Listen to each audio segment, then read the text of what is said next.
educate me about this stuff. Do you have any idea what that is? So I know that it is fantastic for autocross. That it is. Yeah. Abarth is Fiat's racing division. Okay. Arguably the first tuner company ever. Carlo Abarth was a dude from Austria who moved to Turin, Italy, because that's where bike racing was at the time. This is like the 1910s. Oh wow. Okay. Yeah. Okay. And he didn't have anybody backing him. Didn't have a team. He built his own bikes. He raced them, tuned them, all that. Eventually, he ended up racing like the Orient Express and won that. Yeah, okay, on a right, motorcycle. sick, man. Yeah. And then he had a car wreck or a bike wreck and could no longer ride or drive.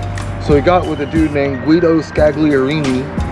Well, you've really done your research. Holy crap, man. Holy crap. I was like, well, I'm going to buy one. Let's see how deep I can. Yeah, I love it. So this guy Guido helped Carlo Abarth set a bunch of like Guinness Book of World Records type stuff for distance, shortest time over distance with small displacement engines. He tried his hand at having his own car company, and that didn't work.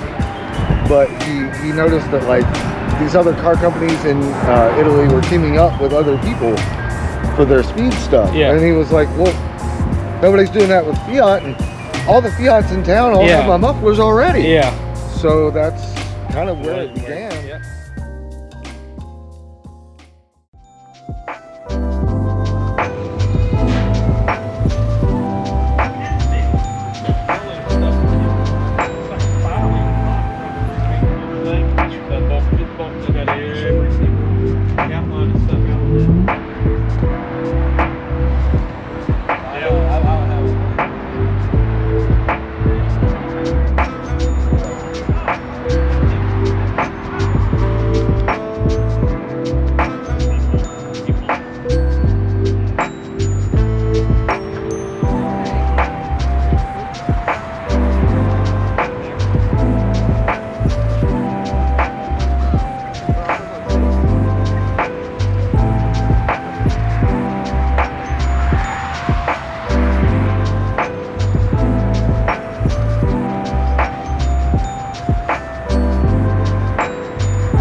So, why a Charger? Because it was cheap. Okay. So, my family, they were all big Dodge people. Okay. And I just kind of grew up around that, you know what I mean? And I had an SRT4 I was telling you about. Yeah. And I wanted something that was fast, like the Neon, but I needed something that wasn't going to break down all the time. Yeah. And I've had my fair share of issues with it, but this is actually the second one that I've had. I had a 2008, and this is a cop car, by the way. So it's an Interceptor? Yeah. Okay. Yeah. So I'd rebuilt it. It wrecked when I bought it. Rebuilt it. Got it painted. Lowered it and a bunch of stuff. But my 08 I had same thing. Lowered it, painted it, and ended up totaling it. Had high miles to hit a deer, but bought this thing, and I like them, man. There's so much room in them. It's got a cam in it now. The factory 5.7 don't make enough power, I don't think. Yeah, it's like, that's not factory paint though, is it? No, so. You got to, did you repaint it or you get it wrapped? No, it's painted. So my dad used to paint a little bit. Oh, okay. Yeah, I'll tell you not to get too close to it because you'll see all kinds of. Well, I can't tell from here, so this is good enough. It's good, dude. Yeah, it's B5 blue, or surf blue is what it's called, I guess. It's a beautiful color. Yeah, I appreciate it, man. I was very unsure. We opened the can and started mixing it, and I was like, man, this is very light. Yeah. Very light blue. Well, you were wanting something more like. I've always loved dark blue. Yeah. I guess, yeah. But And I don't mind the baby blues, but like it looked brighter blue. Okay. Like it's a bright blue, but it was like almost like a pale. You know what I mean? So I wasn't sure about it, but when it laid on the car, it looks really nice. And the sun has got a lot of metallic in it. Mm-hmm. Clouds are getting the best of us.